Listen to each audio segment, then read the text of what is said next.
Luka Doncic in Los Angeles today. Let's take a listen. You don't come here for nothing else than championship, so I have everything left to prove. I thought I was going to spend my whole career there because I think loyalty is a big word for me, and I was trying to stay by that. But this for me is a fresh start. I get to play in LA. The fans are amazing, and I got the ocean here, so it's a really big thing for me. All right, Jorge Sedano, I don't need to say any more. You were there. You talked to him one-on-one. How did you hear Luka Doncic? I still think he's processing things, Tony. I don't think there's any doubt about that. He kind of alluded to being in shock for 24 hours. But when I asked him, even off camera, just about like, hey, how's it going, the process of just your life, he's like, yeah, that's still all being sorted out. So I do think that there's a human aspect to this that he's trying to figure out. But I think he's excited about the prospects. I don't think there's any question. You talk about the Lakers. I mean, Rob Pelinka once called Kentavious Caldwell-Pope manna from heaven. This is real manna from heaven. It's like a lottery ticket falling from the sky. And the fact that they're able to get this particular player at 25 years old is just another in the long line of Laker opportunities for them to take advantage of. Now, as far as on the floor, I asked Luka specifically how he thought it would work with him and LeBron. He didn't think there'd be any issues with him and LeBron. Obviously, he knows how high an IQ player he is. He's competed against him for a ton of years. He's looking forward to learning from him, Tony. He still thinks there's a lot that he could learn from someone like LeBron James. So Luka excited while still clearly processing this situation. Frank Isola, I'll turn to you. Some of the sound bites we just played, or the entire presser. How'd you hear Luka Doncic? Yeah, when Luka walked in, I was expecting to see the Goodyear blimp, the way everyone talked about how out of shape he is and he looks terrible. I thought he looked pretty good. He looked exactly like the guy that led them to the finals 7 months ago. So that was Luka Doncic, and the answers that he gave, it was classic Luka. He's not going to offer too much. I thought it was interesting, Brad Townsend out of Dallas asked him about signing a Supermax, and did anybody from your team give any indication to the Mavericks that you would not be interested in doing that? He said absolutely not. So I thought it was, to me, he still sounds a little in shock. He sounds a little bitter, but I think he also knows he's in a really great situation. It's the Lakers. They're always going for it. Great living situation. He gets to play with LeBron. LeBron won with Anthony Davis. He won with Kyrie, Kevin Love, Chris Bosh, Dwayne Wade. Why can't he win with Luka Doncic? Kevin Blackistone around the horn of you. Yeah, I'm like Frank. I picked up on a little bit of the bitterness, even in that clip that you showed where he said, I thought I was going to be there my entire career. And to know that $116 million was swept off the table in front of him in this deal, and now at 25 years old, he has everything to prove, and he's only playing with the best player of a generation or two right next to him, who, by the way, is probably about the healthiest athlete that we know of any sport. So there's an example for him. And how is it going to work out on the floor? I think it'll work out great, because here's a guy who, and I'm not saying he is LeBron, but his game is kind of like LeBron in that he can distribute the basketball. So now you've got two guys who can play on the wing, and maybe LeBron, until the Lakers make another deal to get somebody in the middle, because they're still going to have to do that. He's got a second passer out there. So I think it's going to be difficult for defenses, but it's going to take a while for the Lakers to adjust. David Dennis Jr. Yeah, you guys hear bitterness. I hear motivation. This guy carried this Dallas Mavericks team to the finals while averaging over his career the second most points per game in playoff history behind Michael Jordan. And a few months later, you get shipped off in the middle of the night, and all you hear from the Dallas Mavericks is how you're out of shape, how you don't play defense, and how you're a detriment to this team. And this guy, and beyond all of that, as KB mentioned, they cost the guy more than $100 million. That is something that'll motivate anybody. As far as him playing with LeBron, they've been asking questions about, can these two guys coexist as ball handlers? Both of these guys have made it to at least the finals with Kyrie Irving as teammates. They know how to play with other people who dominate the ball. The question for the Lakers is, who are they going to have in the middle? They have a few days to figure out a center and some defense, because they did lose that with Anthony Davis. That's a big piece here. But LeBron and Luka are going to be able to play together just fine. George, I want to go back to you again on how you heard motivation, or how he spoke to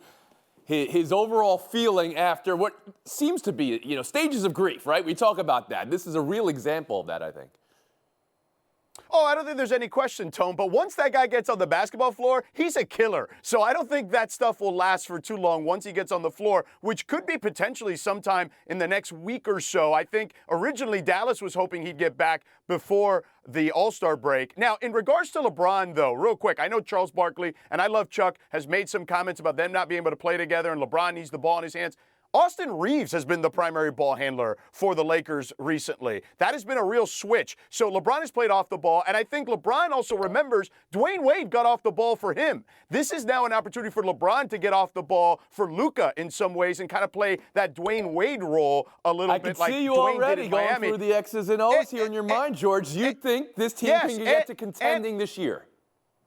Well, I don't know. They need a big man, and Rob Pelinka was honest about saying they don't, it's not like something that they can just acquire because they want to. They can't will it to happen. But I do think one thing that hasn't been discussed, Tone, I think this could extend LeBron's career a little longer if he's willing to play that Dwayne Wade role. Everyone talks about how next year could be his last year because he's under contract. If he gets to play with Luka, he could definitely play longer. Like, he's certainly playing at a high level. Frank Isola, last word after the horn.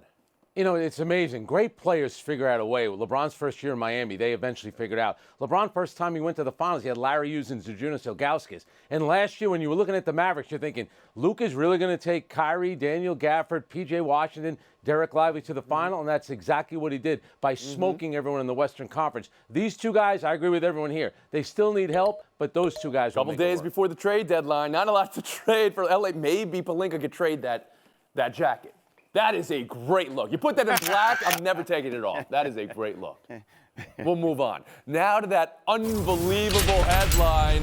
Warriors want LeBron James and Kevin Durant before the trade. Sure they do. Yes, of course. That comes from the Steinline's Jake Fisher. Well, the Warriors are definitely winning the headline battle. Whether or not they could pull any of this off is another story. If Kevin Durant is made available, and I don't buy it because Matt Ishbia is still going for it. They're trying to get Jimmy Butler. He keeps doubling down on all the moves that he made. But if you're going to trade Kevin Durant, there's going to be a lot of teams that would be interested. Look no further than Houston. They have young players. He was with Ime Udoka in Brooklyn. They have a relationship. Houston has picks. If Kevin Durant's available, you're rebuilding, and you better get a lot for him. I'm not buying him going to the Golden State Warriors. Not Kevin Blackistone? I just can't see the Suns staying together. I mean, it seems like we get to some point in the season the last couple of years and we talk about whether or not the Suns can go forward with what they have. And I don't think that they can. So obviously KD would be the one that's up for grabs. And as Frank just pointed out, the relationships that he already has back with the Warriors is a real drawing card, I think, for him. As far as LeBron going there, I just absolutely I can't see it. But a tip of my hat to the NBA for keeping this drama alive. My goodness. David Dennis Jr.?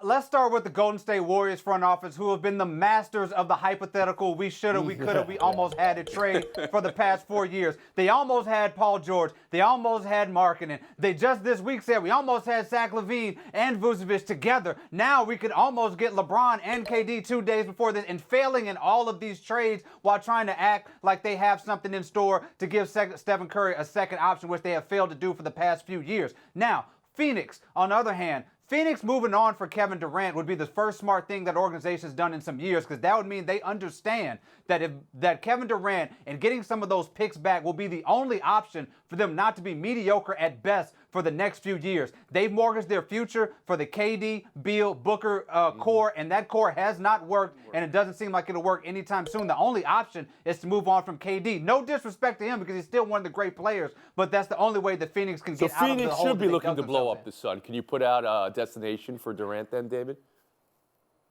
I mean, I do think Golden State actually makes a lot of sense. They do have the young players. They do have some picks, and Kevin Durant and Stephen Curry have proven to win, and I think they can still do that. Jorge Sedano, around the horn to you.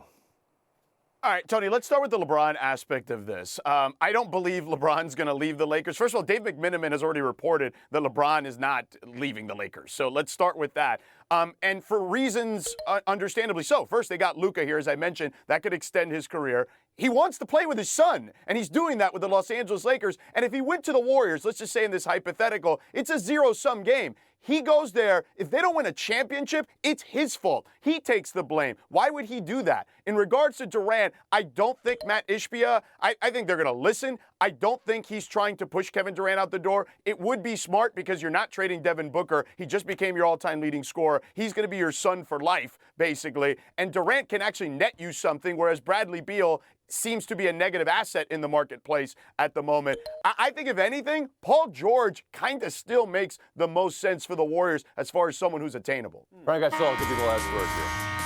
Come on, George. You know LeBron never gets blamed for anything when a team loses. I think he wants to stay in L.A. But for Kevin Durant, he never should have left Golden State in the first place. He had won 2 there. He would have won many more. I get why he'd want to go back there. But if I'm Phoenix, I got to get a young player and pick. Houston is fascinating, Frank. You brought it up.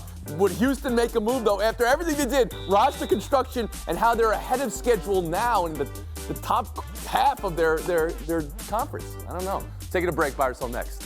Wanna try to boast at what I look like. Keep them going, try to wear, I pull up long range. Jimmy with the heat, I'm on fire. It's 88 over here,